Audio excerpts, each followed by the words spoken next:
This is Alexander Diaz with Hawaiian Integrative Acupuncture. Today we're talking about a clean, healthy diet. A clean, healthy diet is one of the most important components of wellness. As a physician, I am often asked to give dietary advice to my patients. As a person healing from chronic disease, I am even more excited to find wisdom and health in my food choices. But as a husband and as a father, the importance of making good decisions around food is that much deeper in its significance.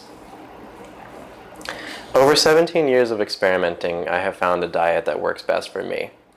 I offer this experience as a gift and as an invitation. Each person must find what works best for him or herself, but I personally verify the benefits of these foods and the habits presented herein. I am now able to function with presence, balance, and joy in my life while swimming half-a-mile distances or doing strenuous workouts with weights. I am mentally clear and ever deepening my practice of gratitude and loving. So much of this wellness has emerged because of my diet, and for that I give thanks to my wife, Melissa Green, who's just an incredible nutritionist and healer in her own right. So, just like our traditional ancestors, my wife and I spend quite a bit of time and energy obtaining and preparing our foods. And though we've gotten pretty efficient at the tasks, this way of life is more challenging than simply getting fast foods or restaurant foods or prepackaged meals. But I feel that true health can only be obtained by preparing whole foods at home. A few people can afford a chef, but for the average family, you've got to accept that good health requires time and effort.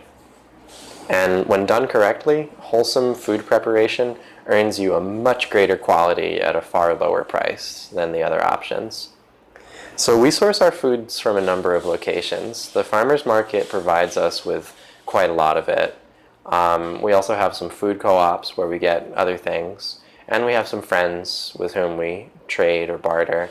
And then, of course, there's fishing and gathering local medicinal foods. Like our yard has a lot of fruits and avocados.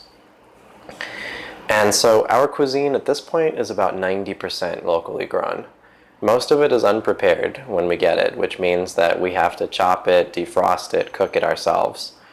Luckily, I'm able to crank out meals in about 15 to 20 minutes.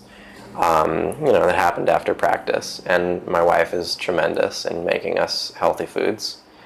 So for starches, we eat yam, taro root, breadfruit or ulu, green banana or plantain, and some quinoa, and occasionally some rice. So choosing whole sources for carbohydrates is crucial. They are high in fiber, they provide a substrate for beneficial gut bacteria to thrive, and they give a steady flow of sugar to the brain and the muscles. They're also packed with nutrients, vitamins and minerals, etc. So making the shift to 100% fresh, whole sources of carbs is a critical move in health. Pretty much all other carbs are very hard on the body. This includes corn tortillas, all wheat, all kinds of bread, including gluten-free bread, rice chips, corn chips, cereal, sweets, even some fruit that's high in sugar. Not only are these foods often tainted with GMO genetics, but they are often prepared with industrial seed oils like sunflower, safflower, rapeseed, or soy oils, and those are highly toxic to the human body. So please note, the cultures who enjoy these beneficial sources of carbs have some incredibly strong and fit people. They're almost like the heroes of legend.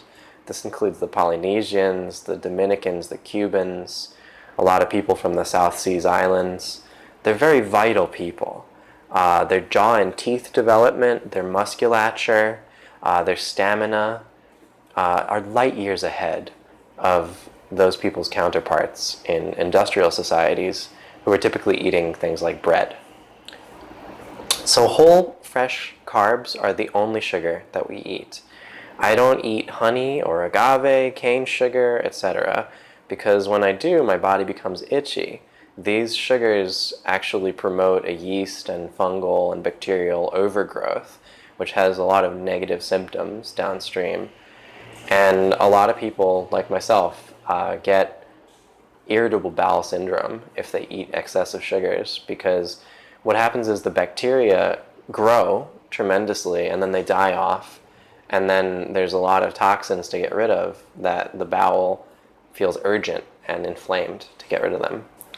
So eliminating all sources of dietary sugar except for whole organic carbs is probably the best single thing you can do for your family's health. And fat is the best replacement for carbs. So many people have used protein to replace carbs, but it's to mixed results, like with that Atkins diet. One problem is that they're eating a lot of animal flesh and other animal products, which strongly acidifies the body, and it causes a lot of inflammation. In order to eat a lot of animal proteins successfully, it has to be mixed with enough bone marrow and organ meat, and that's what balances the acids inside the body, and most people don't have that in their diet. But fat is densely packed with calories, and it's very nutritional.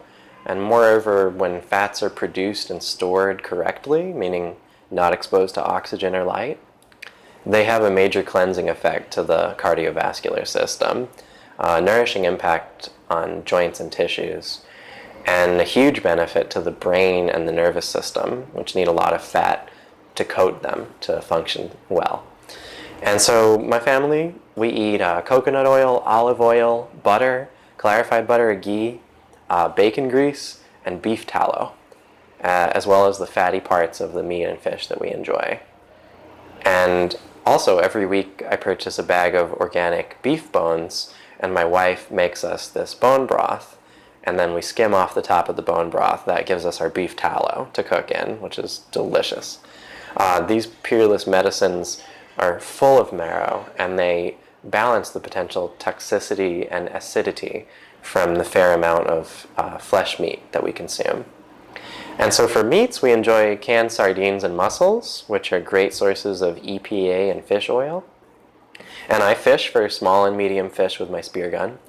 And we also occasionally get salmon or tuna, which is good. It's from local sources here. But we keep it kind of limited. And we have a great farmer in our area who raises sheep, goats, pigs, and cows organically on open pasture. So that's our primary source of meat.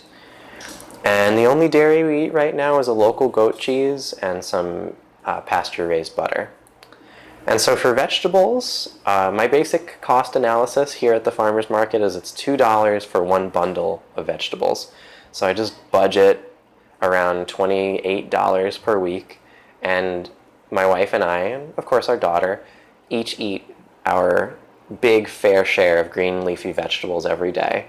And we combine that with things like local mushrooms and ginger, onions. There's quite a lovely variety here. And the trick with vegetables is keep it as various as you can. Get as many sources as you can, as organic as you can. And for us, we like to steam them. And for beverages, our favorites right now are lemonade with stevia and ice in it, pu'er tea, green tea, and about once a week we have a local coffee with a coconut cream. Really great. And we also, each of us, including my baby girl, we take in our shake every day. And so with our Vitamix blender, great blender to have, we get the organic frozen berries, the coconut oil, the tahini, cacao powder, collagen powder, pea protein, which is a vegetarian source of protein, flaxseed meal, and something green, either frozen kale or spirulina powder. And sometimes we add in there a little bit of fish oil and some vitamin D. And that is such an excellent extra meal. So overall, I eat about 3,000 calories per day, and I maintain a weight of 135 pounds and a BMI of 4%. So this means I get the pleasure of whole, rich meals and the benefit of very steady blood sugar.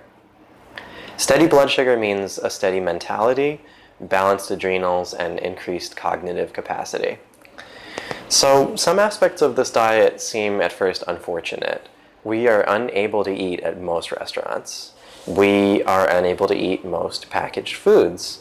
And we encounter challenges and temptations at potlucks or other family or friends gatherings. Yet, I'd rather have the health and wellness. I went on a grand tour of world cuisine during my travels, but almost none of it holds a candle to my wife's cooking. The most difficult challenge is facing the blood sugar drop that occurs due to improper planning.